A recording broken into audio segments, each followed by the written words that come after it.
Meus irmãos, boa noite. Todo mundo está ouvindo aí? Está vendo aí?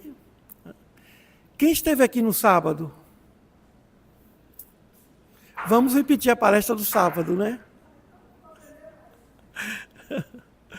Muito bem. Foi a última reunião de maio e essa é a primeira, né? Reunião pública, né? Muito bem. Vamos orar.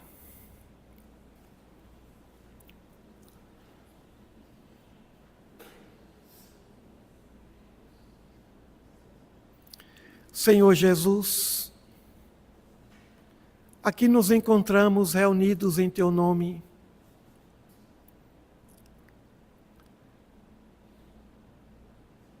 Oriundos de inúmeros trabalhos, deveres,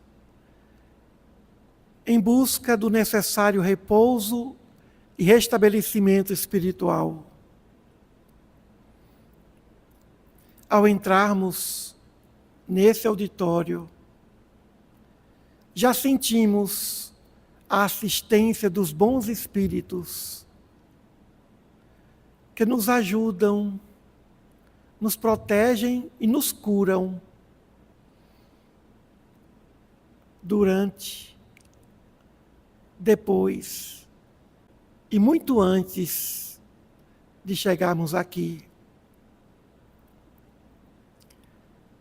Que essa noite, Senhor,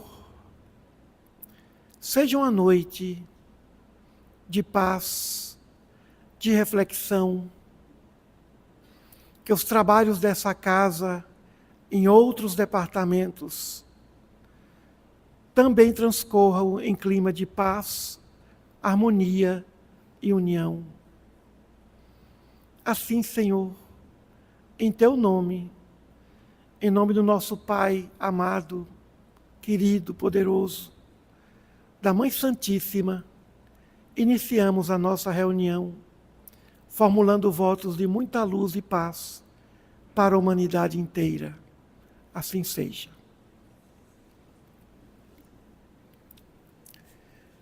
Meus irmãos,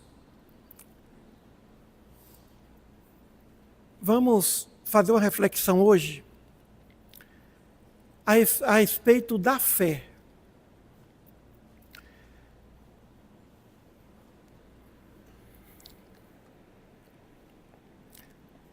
Todo mundo já leu esse livro, Tratado dos Evangelhos?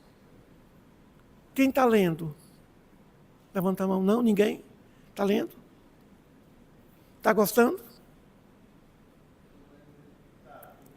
Devagar, né? Eu autografei seu livro? No lançamento aqui, não. Não. A próxima vez traga para autografar, viu? Aqui é uma obra que nós levamos quase 20 anos para elaborar. Um trabalho que estuda de forma harmoniosa e profunda, à luz da doutrina espírita, a respeito dos evangelhos de Mateus, Marcos, Lucas e João. Na nossa livraria que tem, os irmãos podem adquirir essa obra e ler a cada dia um pouco, esporadicamente, uma página por dia. E tenho certeza que os irmãos vão experimentar o que eu experimentei ao escrever esse trabalho. Eu lancei esse livro aqui e contei a história de forma mais detalhada. Então, em resumo, por mais que eu diga como é que é o sabor da manga, somente chupando a manga, não é isso? Não tem jeito, né? Então, só lendo essa obra, para perceber o quanto que ela é importante para entendermos o comportamento, as atitudes e os ensinamentos de Jesus dentro da ótica espírita. Quando eu terminei esse livro, eu disse para mim mesmo, não quero mais escrever. Cumpri minha missão. Mas eu comecei a escrever o livro que interpreta Atos dos Apóstolos. Mas com dificuldade. Depois que a gente estuda Jesus, nada mais é agradável, nada mais é atraente. Porque você estuda a perfeição. Você estuda a perfeição. Então, estava fazendo aquele trabalho assim. Mas um dia, de madrugada,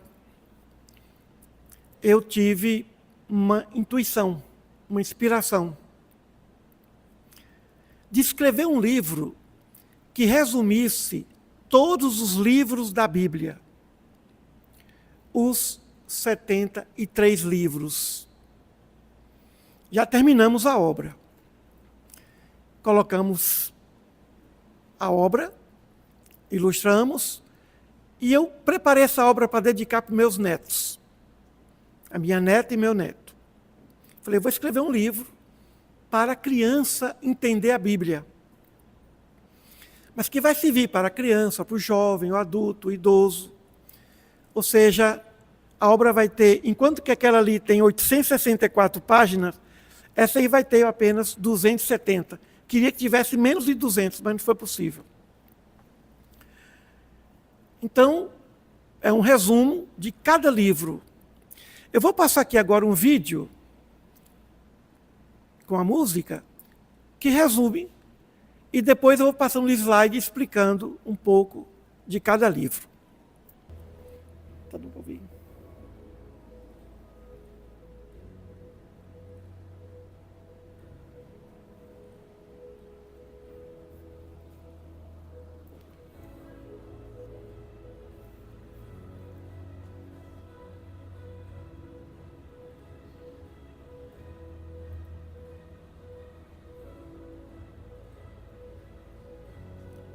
Como é que tira isso aqui? Ah.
passado.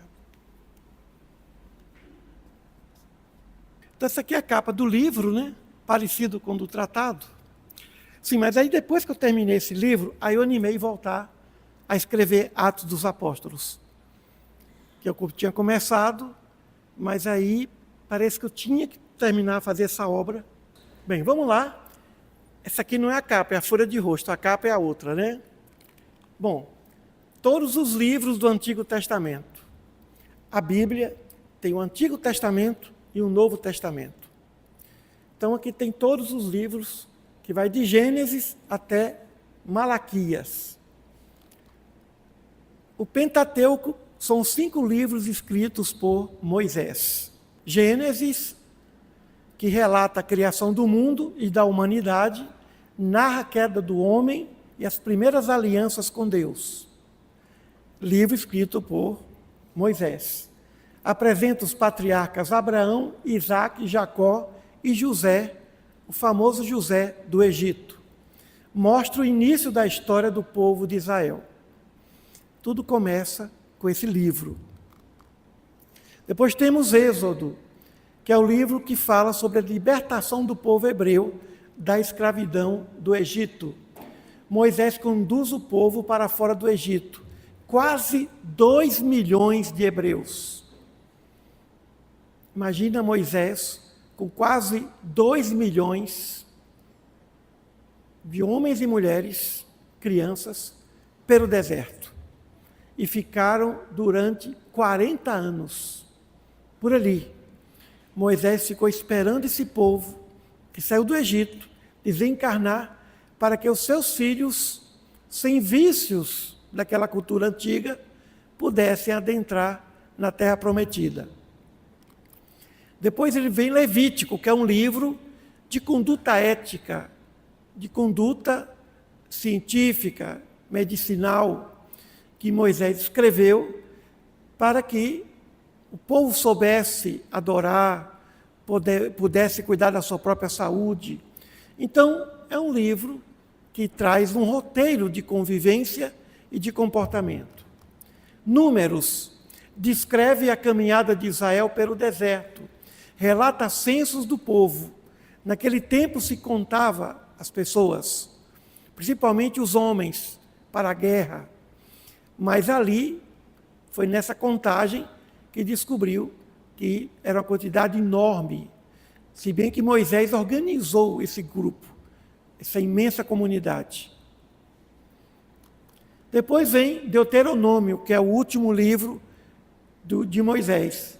Recorda a lei e a aliança com Deus, exorta o povo à fidelidade, prepara o povo para entrar na Terra Prometida.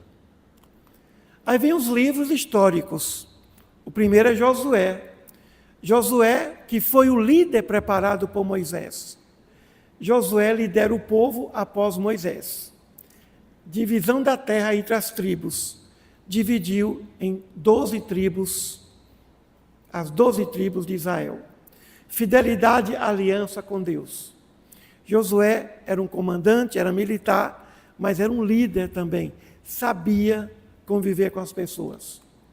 Depois nós temos o livro de Juízes, que é o livro que se verifica que cada tribo de Israel queria um líder. E esses líderes surgiam naturalmente. Depois esse povo se reuniu e passaram a querer ter um rei. Aí surgiu o rei Saul, que foi ungido pelo profeta Samuel. Depois de Juízes temos Ruth. A história de Ruth é a história de uma mulher que ficou viúva, a sua sogra também, e o seu cunhado, e a sua cunhada, concunhada, ficou também. E eles voltaram para Israel, saíram dali, foram morar numa terra distante, e Ruth, retornando, casou com um homem chamado Boaz. E é da descendência de Ruth que nasce Davi e depois Jesus. Então, o nosso mestre vem da descendência dessa mulher. Depois vem Samuel, a história dos reis. Samuel, profeta Samuel, nasceu na família culta, família rica, naquele tempo, e ele unge o rei Saul. Era um profeta que se comunicava com os bons espíritos, que davam a ele as orientações de como ele deveria orientar o povo. Então, Saul é escolhido como o primeiro rei dos hebreus de Israel. E aí, Davi assume, e é um livro interessante para se ler. Depois vem Samuel 2, que fala do reinado do rei Davi, seus problemas, suas quedas morais, mas também sua ascensão. Unificação das tribos de Israel, conquistas e pecados de Davi, promessa da descendência real. Aí depois vem os reis, o livro de reis, são 2, fala do reinado do poderoso rei Salomão, que pediu a Deus sabedoria.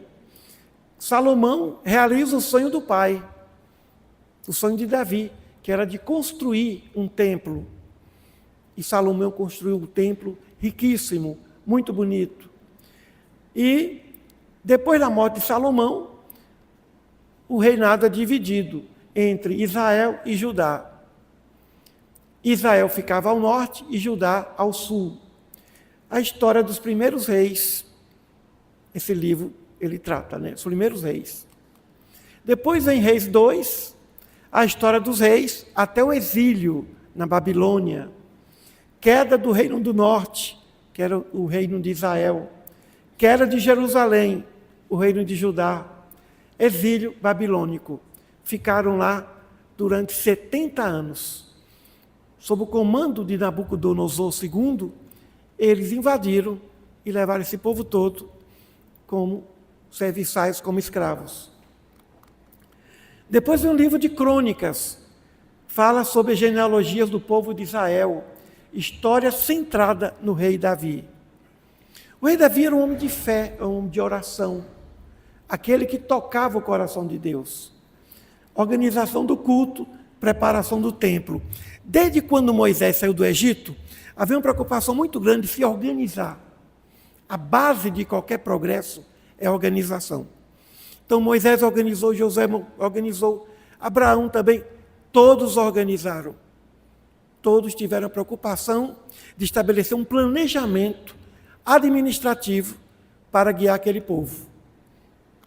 Depois vem Crônicas 2, história dos reis de Judá, que ficava ao sul. Construção do templo por Salomão, reformas religiosas, queda de Jerusalém. Depois vem, fala a respeito do profeta Esdras, retorno do exílio babilônico. Eles saem da Babilônia e voltam para Judá. Reconstrói o templo, estabelece reformas religiosas no templo. E Esdras, que era um homem muito organizado, que queria realmente deixar o povo em harmonia e em contato, em conexão com Deus.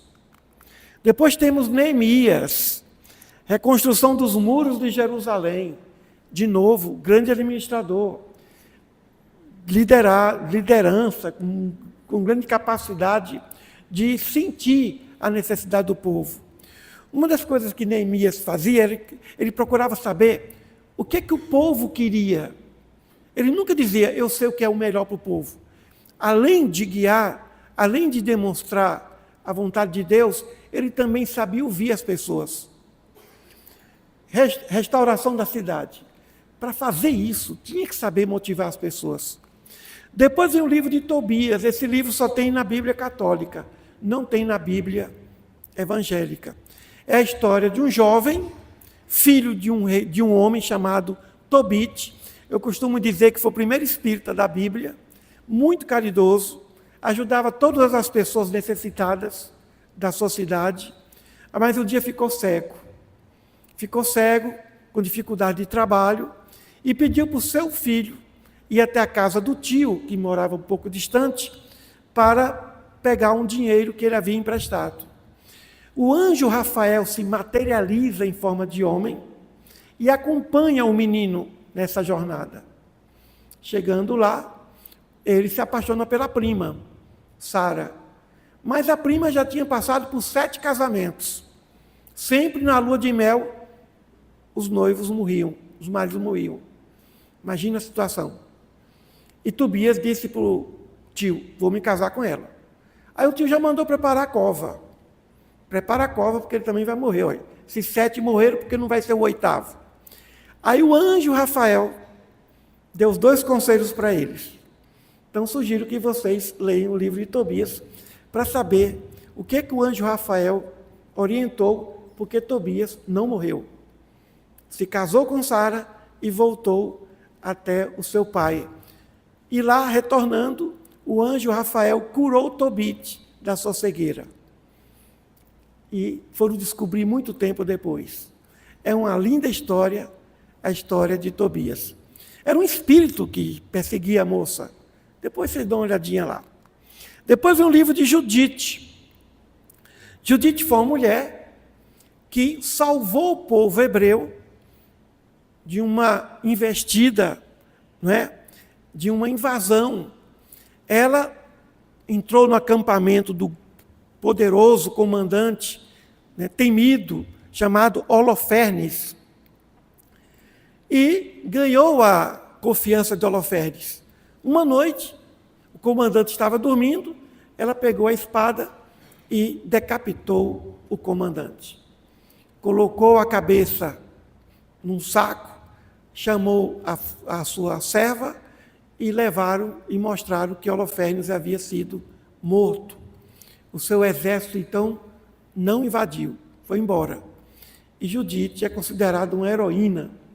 Nesse nosso livro, o Compêndio da Bíblia, sempre nós procuramos, depois do resumo, fazer um comentário à luz da doutrina espírita. Claro que ninguém veio para matar ninguém, mas é uma história que aconteceu e ela salvou o povo. Depois de Judite, veio uma pessoa totalmente diferente, que é Esther.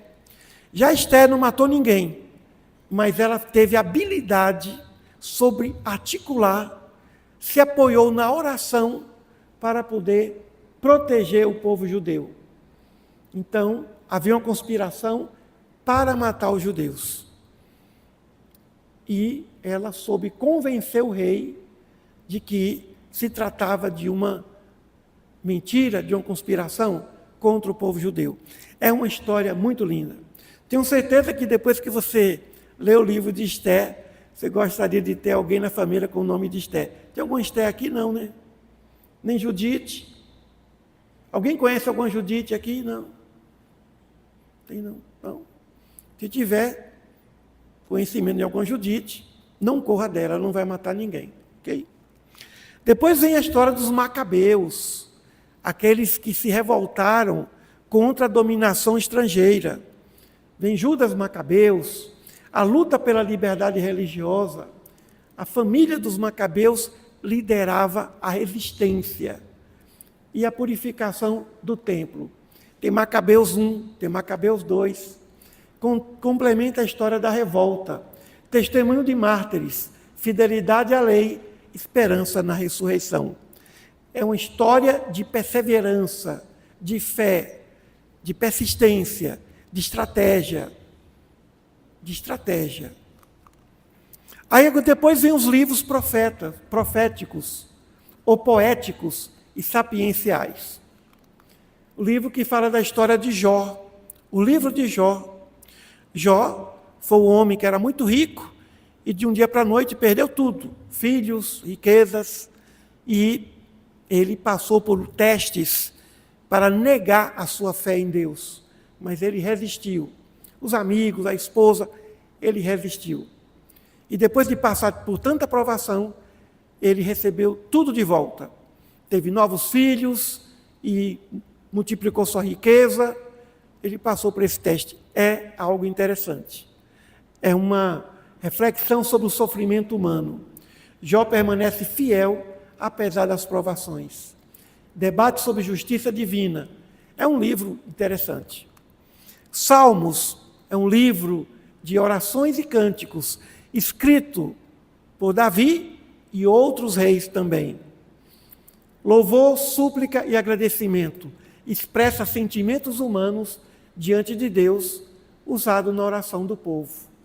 A gente sabe que o rei Davi era um músico, tocava harpa, e ele fazia composições, músicas. Depois vem o livro de Provérbios, de Salomão. É o segundo livro de Salomão. Salomão escreveu 3 livros, Cantares, Provérbios e Eclesiastes. Esse livro escreveu na fase adulta, Cantares na fase da sua juventude, e Eclesiastes quando ele estava idoso. Então, Provérbios, ensinamentos de sabedoria prática, conselho para a vida justa, valor da prudência e temor de Deus, orientações morais. Aí vem Eclesiastes, reflexões a respeito do sentido da vida. Aí que ele diz que tudo é vaidade, que há tempo para tudo, né? Tudo é passageiro sem Deus, busca da verdadeira sabedoria, convite a confiar em Deus. É um livro de profundas reflexões. No nosso culto, nós estudamos Provérbios. Cântico dos Cânticos, de Salomão, poemas a respeito do amor, simboliza o amor humano e o amor divino, interpretação espiritual do amor de Deus, beleza da união, da fidelidade e da família. Depois temos o livro da sabedoria de Salomão, exalta a sabedoria divina, suas leis, contraste entre justos e ímpios, imortalidade dos justos, confiança em Deus. Depois tem um livro que só tem na Bíblia Católica, Eclesiástico, conselhos de sabedoria religiosa, valor da lei e da tradição, orientações para a vida moral, louvor aos grandes personagens de Israel. Aí vem os livros dos profetas. Diz que é profetas maiores e menores. Maiores porque os livros eram maiores, eram extensos. E os profetas menores porque os livros eram pequenos, né? Isaías, o primeiro grande profeta messiânico, profecia sobre justiça e esperança. No tempo de Isaías existiu o rei Ezequias, que é interessante se conhecer a história de Ezequias. Isaías entrou no palácio e disse para o rei: organiza a tua casa, porque o Senhor diz que você vai morrer. Ezequias chorou e clamou, pediu a Deus: não quero morrer, não quero morrer. Quando você insiste na oração, cuidado, Deus pode mudar de ideia. Quando Isaías estava saindo do palácio, ele recebeu uma inspiração e um aviso de que o rei viveria mais 15 anos. Ele volta aos aposentos do rei e diz: diz o Senhor, você vai ter mais 15 anos. É interessante ler essa obra. A Bíblia é um livro de história de fé. Os principais livros da Bíblia são Mateus, Marcos, Lucas e João. Mas ali vem de uma história. Jesus falava muito dos profetas, de Jonas, de Isaías, de Moisés. Ou seja, o Evangelho, que é o que há de mais lindo na Bíblia, tem suas raízes profundas. E as raízes são esses livros. Depois de Isaías temos Jeremias, profeta em tempos de crise, muito sensível, sempre, muitas vezes, tinha misericórdia em lágrimas, anuncia a destruição de Jerusalém, convite à conversão, promessa de uma nova aliança. Esses profetas, meus irmãos, eles sempre surgiam quando os judeus estavam em baixa moral, desobedientes às leis de Deus. Então, o pai enviava esses mensageiros para que o povo se reabilitasse moralmente. Era sempre assim, o povo oscilava. Lamentações de Jeremias, poemas sobre a destruição de Jerusalém, dor e arrependimento do povo. Depois vem Baruque, muito organizado, chamado ao arrependimento, reflexão sobre sabedoria, renovação da fé. Ezequiel, profecias durante o exílio da Babilônia, visões simbólicas, responsabilidade pessoal. Depois temos o profeta Daniel, já no exílio. Quem não já ouviu falar nos filmes que falam do Daniel na cova dos leões? Ele entrou na cova, os leões não fizeram nada. Depois colocaram outros lá, os leões estavam famintos e foram mortos. Daniel na corte estrangeira, visões apocalípticas. Depois temos o livro de Oséias, que é um livro que compara o povo judeu como um povo infiel, que precisava sempre ser reabilitado, não mantinha a sua fidelidade a Deus.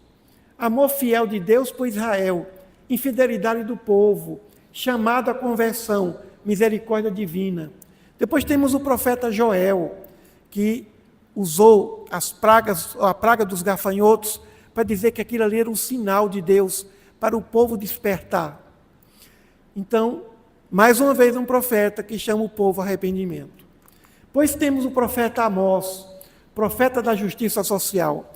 Esse profeta se preocupou com as necessidades sociais. Ele se importava com todos.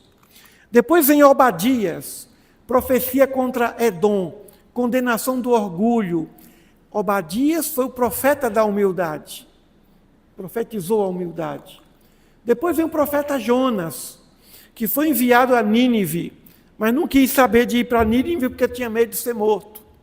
Aí ele foi para o outro lado, pegou a embarcação quase naufraga.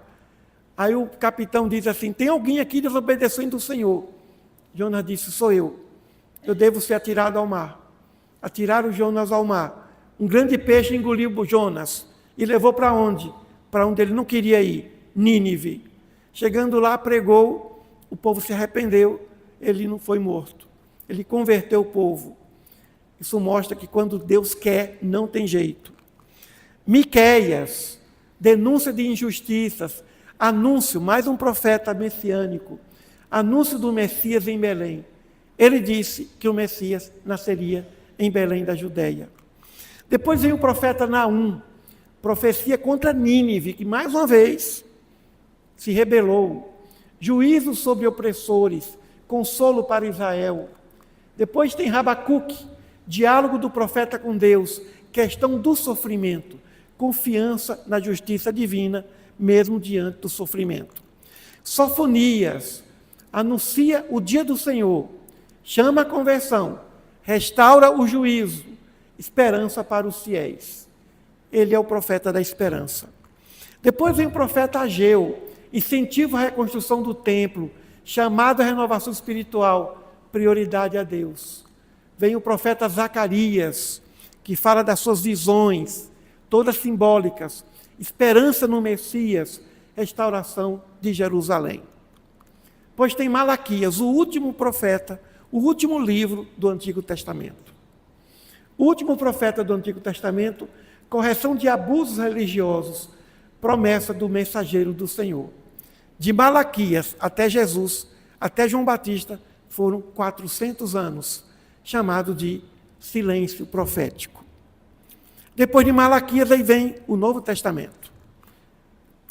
Os evangelhos de Mateus, que foi escrito para convencer os judeus que Jesus era o Messias.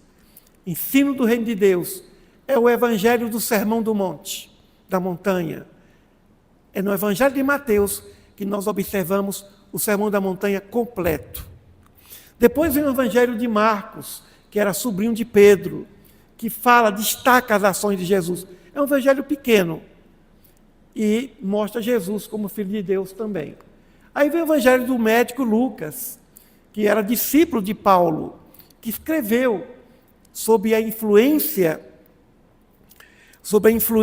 de Maria de Nazaré. Amanhã eu vou fazer uma palestra sobre esse evangelho, chamado também de Evangelho da Misericórdia. Amanhã à noite, em outro centro, acompanhe nosso Instagram, nós vamos falar sobre o Evangelho de Lucas. Então, é o Evangelho da Misericórdia. Nos dias de hoje, meus irmãos, com tanta confusão, precisamos de misericórdia.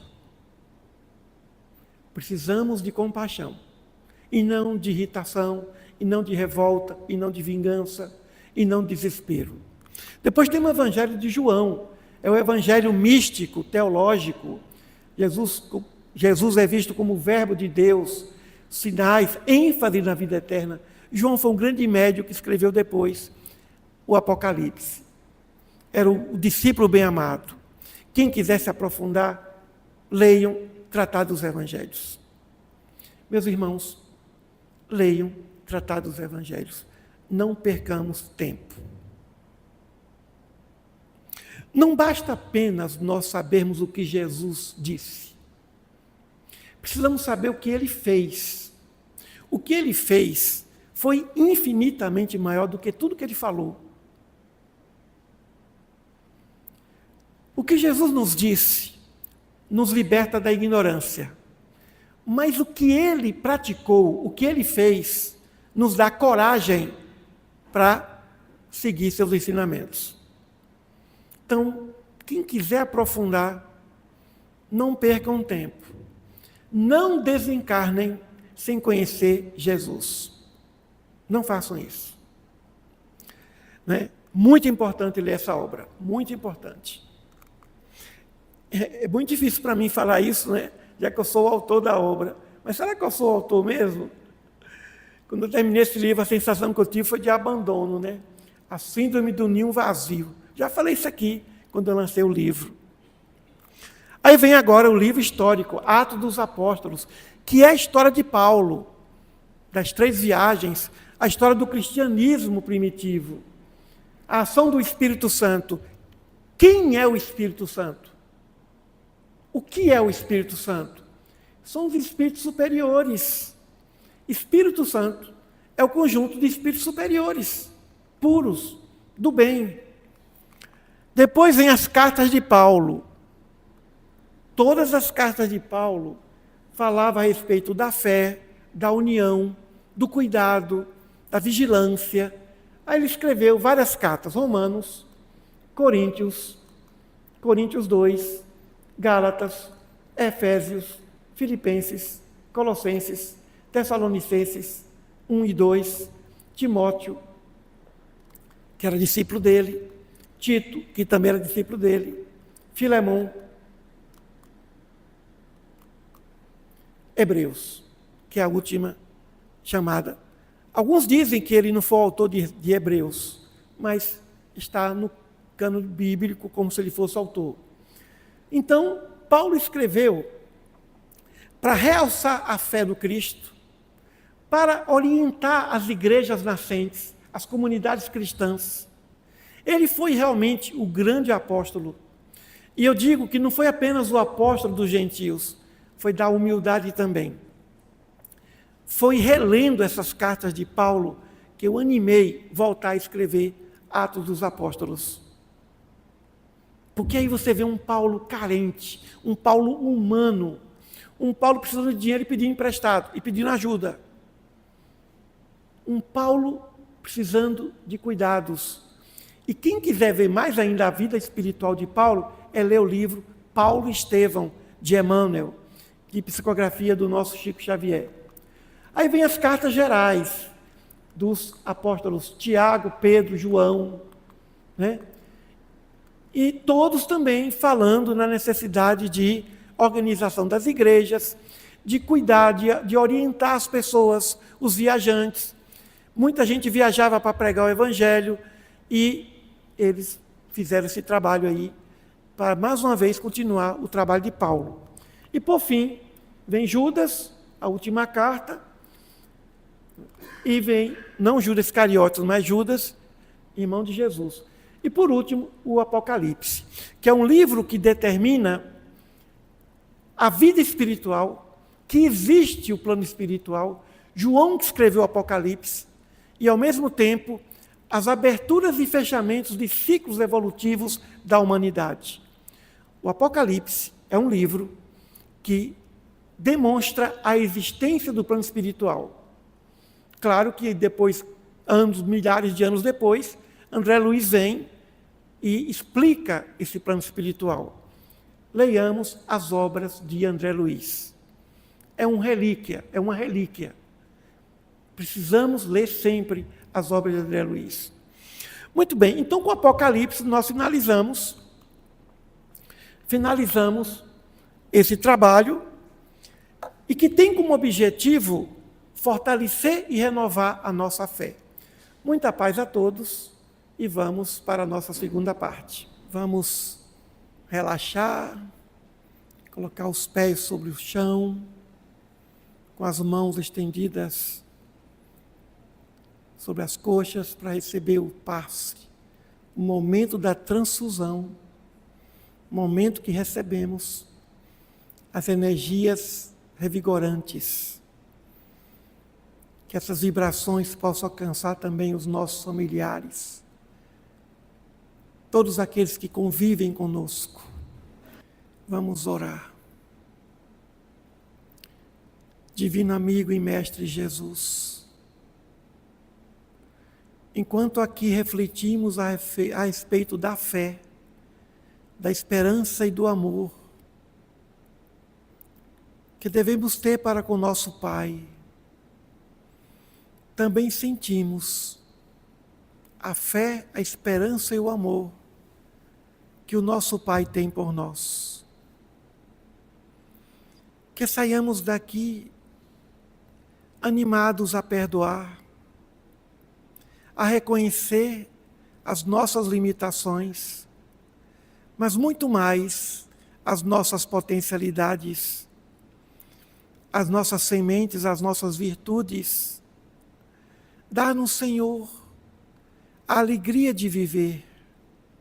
Restaura as fibras mais íntimas da alma, para que não desistamos, para que prossigamos com alegria, com vitalidade, com organização, fazendo uma coisa de cada vez, para que nós cumpramos os nossos deveres no dia a dia. Abençoa, Senhor, todos os trabalhadores dessa casa, encarnados e desencarnados, próximos ou distantes. Abençoa os nossos familiares, aqueles que convivem conosco, os nossos amigos. Abençoa, Senhor, o nosso mês de junho, que nós tenhamos, nesse período, a inspiração, a vontade, a perseverança para chegarmos mais próximos de Ti. Fica conosco, Jesus, despede-nos em Tua paz e agradece ao Pai por nós, agora e sempre. Muita paz.